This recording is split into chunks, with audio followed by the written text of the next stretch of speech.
Hi everyone, I am Shane, and welcome to my thesis, Lost in Immersion. I myself am deeply immersed in this highly engaging physical environment, tucked away in my own home during this unique time of quarantine. So it is from this unique environment that I'm proud to present to you a glimpse into another immersive environment, that of the maze. But wait, what exactly is immersion? You're right. Let's discuss this first. Perceptual immersion refers to the level of focus that an individual has on the immediate environment, and the depth of this immersion is dependent on sensory input. When all five senses are engaged by a new environment, an individual's awareness of the external environment may be temporarily forgotten. This phenomenon is known as presence as immersion, as the impacted individual is now completely present in the new environment, both mentally and physically.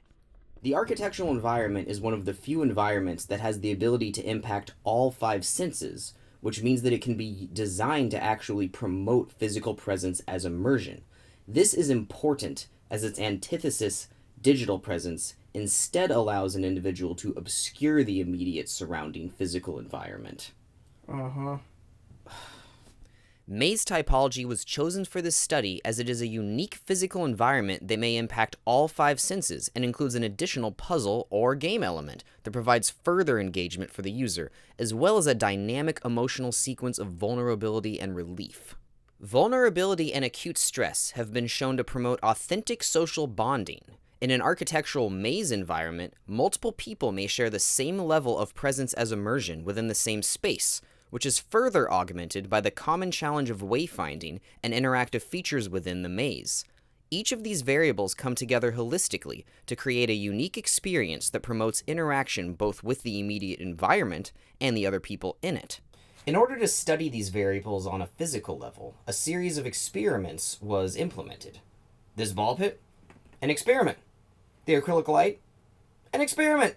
Last year, the maze itself was tested through the construction of a logic maze at Burning Man. But in order to test specific interactive elements, technology was needed, and with that came programming and soldering. This is a Raspberry Pi that does not work anymore, so we're going to test the soldering on this before using it on my new Raspberry Pi so that we can program LEDs that we are going to then put into my infinity mirror. It's going to be exciting. Let's do this. The soldering was actually a success, amazingly, after a lot of trials and errors. And look, the lights. They're doing a thing that I told them to do. I told them to do this. It's quite exciting. So the plan now is this is connected to this, and I am making an infinity mirror with a fractal in the center. The first iteration was a success. But its successor, the Yin Yang, was even more effective, with two-way mirrored acrylic. And this next iteration, the rainbow mirror, used distance measures so that the lights would react to movement. Unfortunately, everyone at school just tried pushing them like buttons, which may have damaged them. But that was also an important lesson. This cloud, on the other hand, was far simpler to make than the infinity mirrors, and yet has received just as much attention. The stairs, on the other hand, were programmed to change color on each individual step, and were more complicated than anything else to make. Enough said. But it wasn't enough. Following these isolated experiments, a full walkthrough installation was designed and built on campus at Newschool, using largely recycled materials including wood, rope, and lights from Burning Man, as well as donated cardboard and fabric. A variety of multisensory and interactive features were implemented through the installation, including motion reactive lights, sound reactive lights, now I'm talking, see, tactile elements, and hidden features that rewarded curiosity and encouraged direct interaction with the physical built environment. The data, though limited, was encouraging and supported the design of a full building maze program where the tested features could be visualized on a large architectural scale. A variety of features from the installation itself were isolated for further applications in maze typology.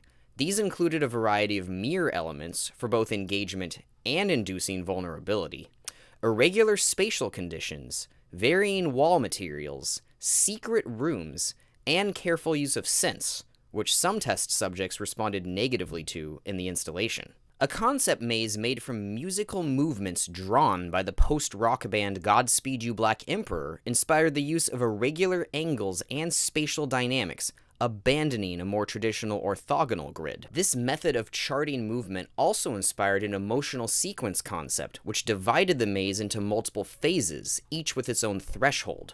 Each threshold must be crossed in order to progress further through the maze. Another concept based on the visualization of the butterfly effect and chaos theory informed the decision to locate the entrance of the maze in the center of a 3-story building and on a raised floor after entering an elevator. This helps to further disorient the spatial awareness of the user as they enter the maze, and also increase the complexity of pathways that may be designed.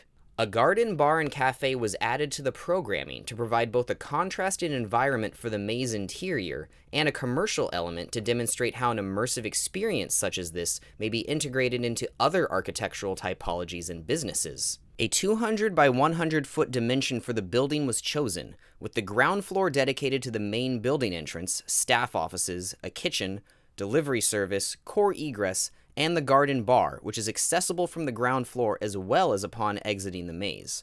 The surrounding spaces are dedicated to further maze programming. The second floor features the maze entrance itself, with 2 separate entrances, each branching off into 2 additional pathways. This helps to quickly distribute people as they enter the maze so that spaces are not overcrowded, which was an issue encountered at one point with the installation. Dim artificial lighting greets the users with a curated soundscape, a long pathway, claustrophobic conditions, and 2 pathway options in the distance, beckoning them to make a decision. Once crossing to Phase 2, users will find numerous winding turns built on repetition and dissonance.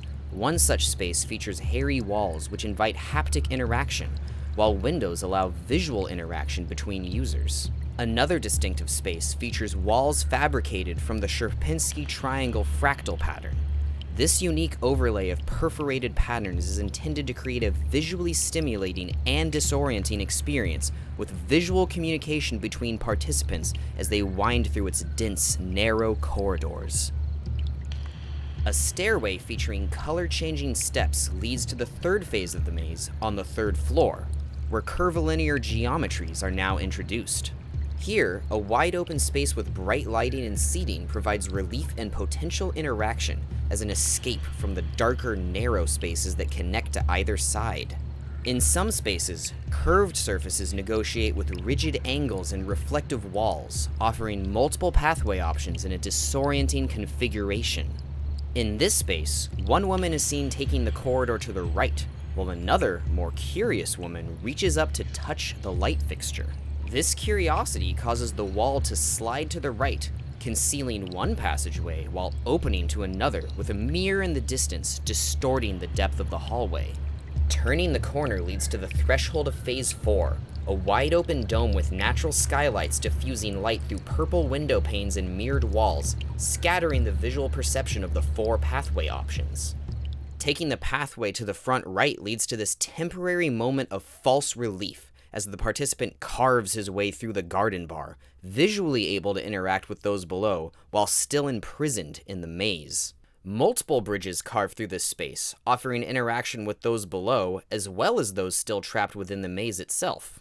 After crossing one of these bridges into Phase 5, participants are then taken back downstairs to Phase 6 on the 2nd floor, and the 2 final phases on the ground floor, before reaching one final claustrophobic hallway leading to the wide open exit.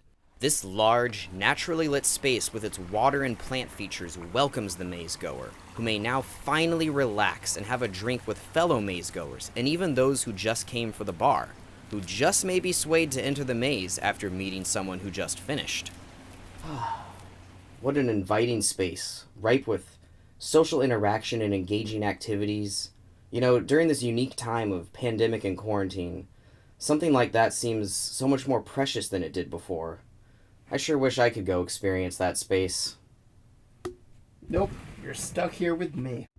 That's why these explorations of maze typology are so revealing for how architecture can create a unique and diverse set of conditions, even in a singular space. And it is in these spaces, perhaps a school, a library, a commune, or even low-income housing, that the environment may be crafted to foster this stimulation for positive mental health and engagement, and a complete sense of physical presence within one's immediate environment. This study will continue beyond thesis, with possibilities of phase 2 of the installation at a future location, and further development and refinement of the maze layout itself, perhaps even for virtual Burning Man this year. And with that, I thank you all for watching, and I hope to find you lost in immersion.